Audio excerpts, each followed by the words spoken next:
Hello and welcome to Coffee with Carey. Thank you for stopping by today. Today's episode, For a Change, was not based on a client conversation, not on a conversation with a coaching client or one of your viewer questions. Today's episode comes to you courtesy of some commercial I happened to see on television. And I wrote down a note in my phone and it said, he/she was supposed to be the one, end quote, commercial. And I thought, what the heck was that about? I didn't remember the whole gist of it. But I do know that what it triggered for me after the fact is that we sometimes have someone where we do feel that this is the connection, this is the lifelong connection, this is our person, and things don't work out. Talk to those people every day, right?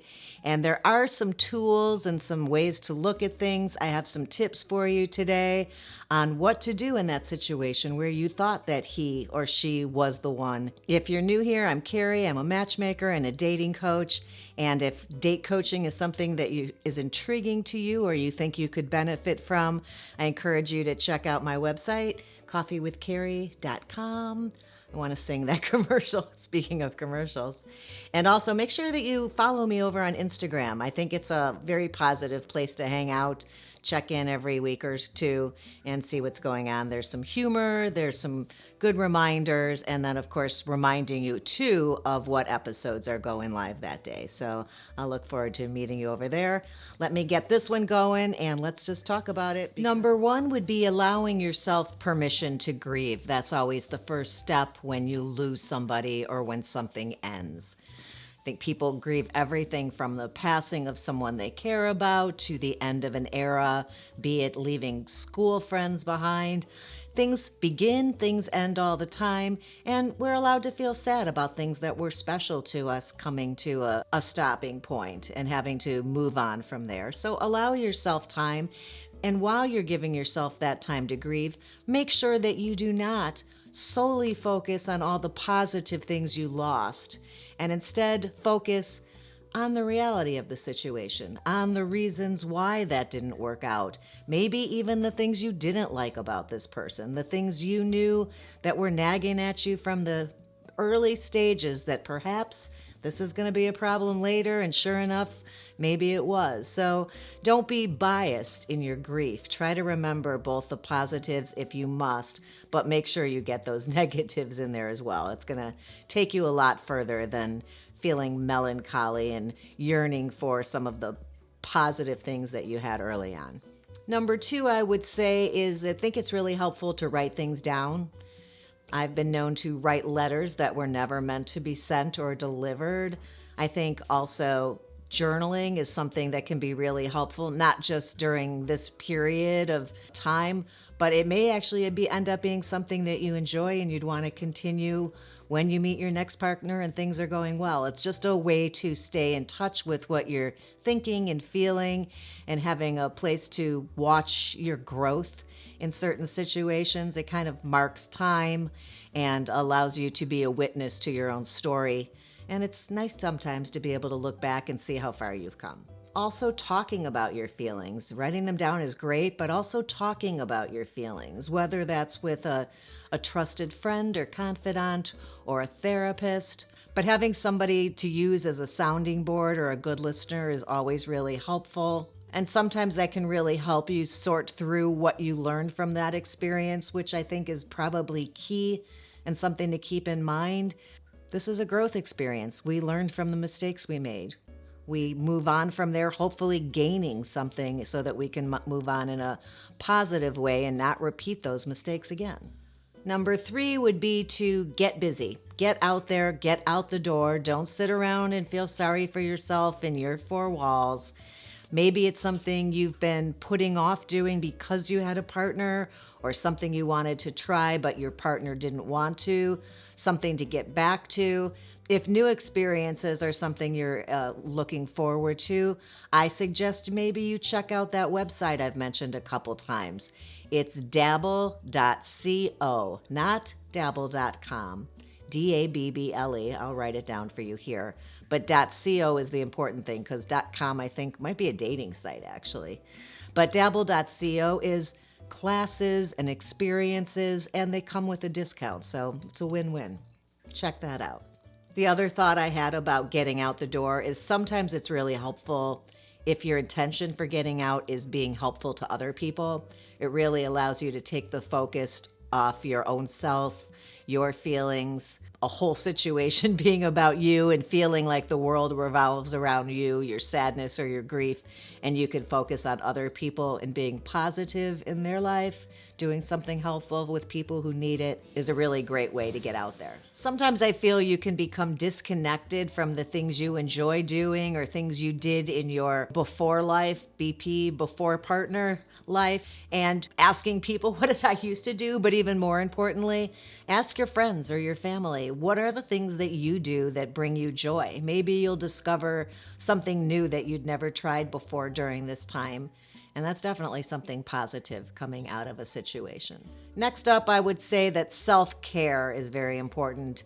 And when I say that, I think you should not picture somebody lying on the sofa with their head wrapped in a towel and cucumbers over their eyes. It doesn't have to be that kind of, the whole facial treatment.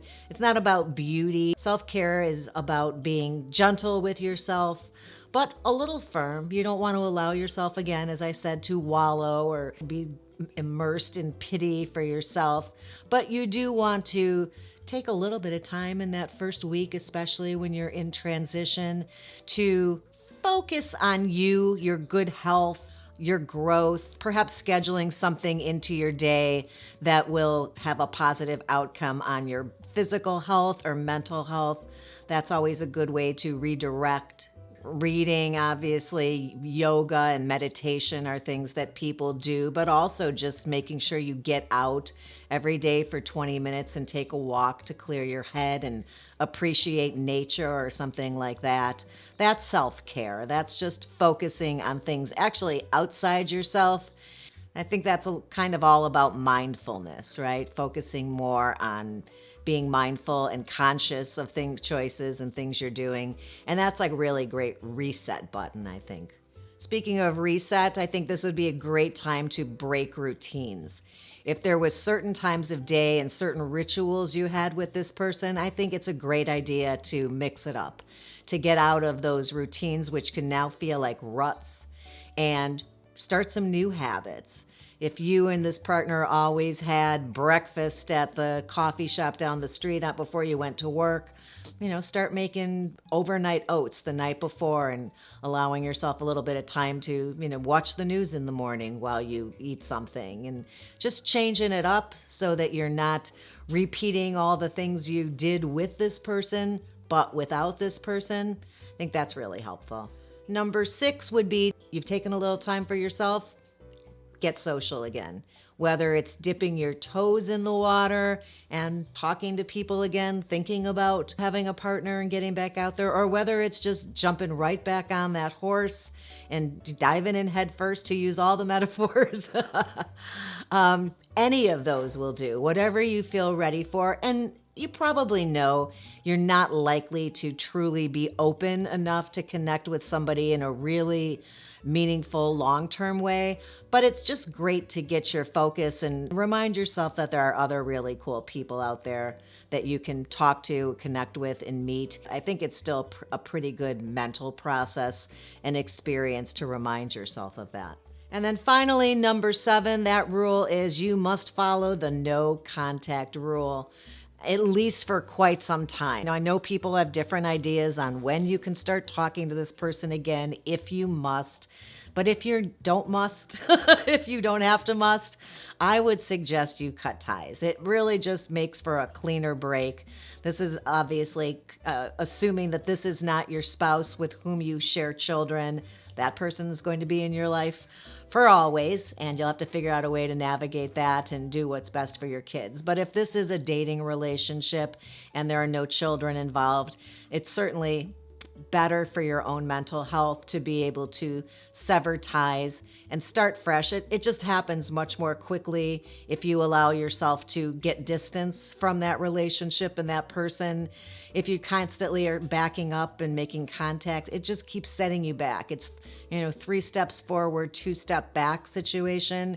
And it just takes so much longer to heal and to recuperate from that. So I suggest the no contact rule for sure. People are often getting back together with exes. There's channels all over YouTube about how to get your ex back.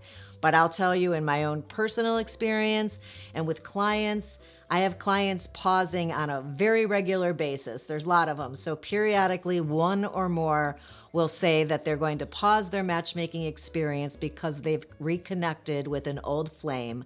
And seriously, they've all come back eventually. 2 months, 6 months, a year later. But if they've left some matches on the table and not completed their matchmaker experience, every single one of them has come back. Not one person has left to rekindle an old romance, get back together with an ex, and then I hear from them and they're telling me that it worked out and they're getting married.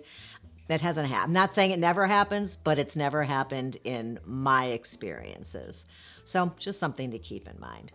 I hope you found this interesting and or helpful. And if you're in this situation, I'm sorry, it really does suck.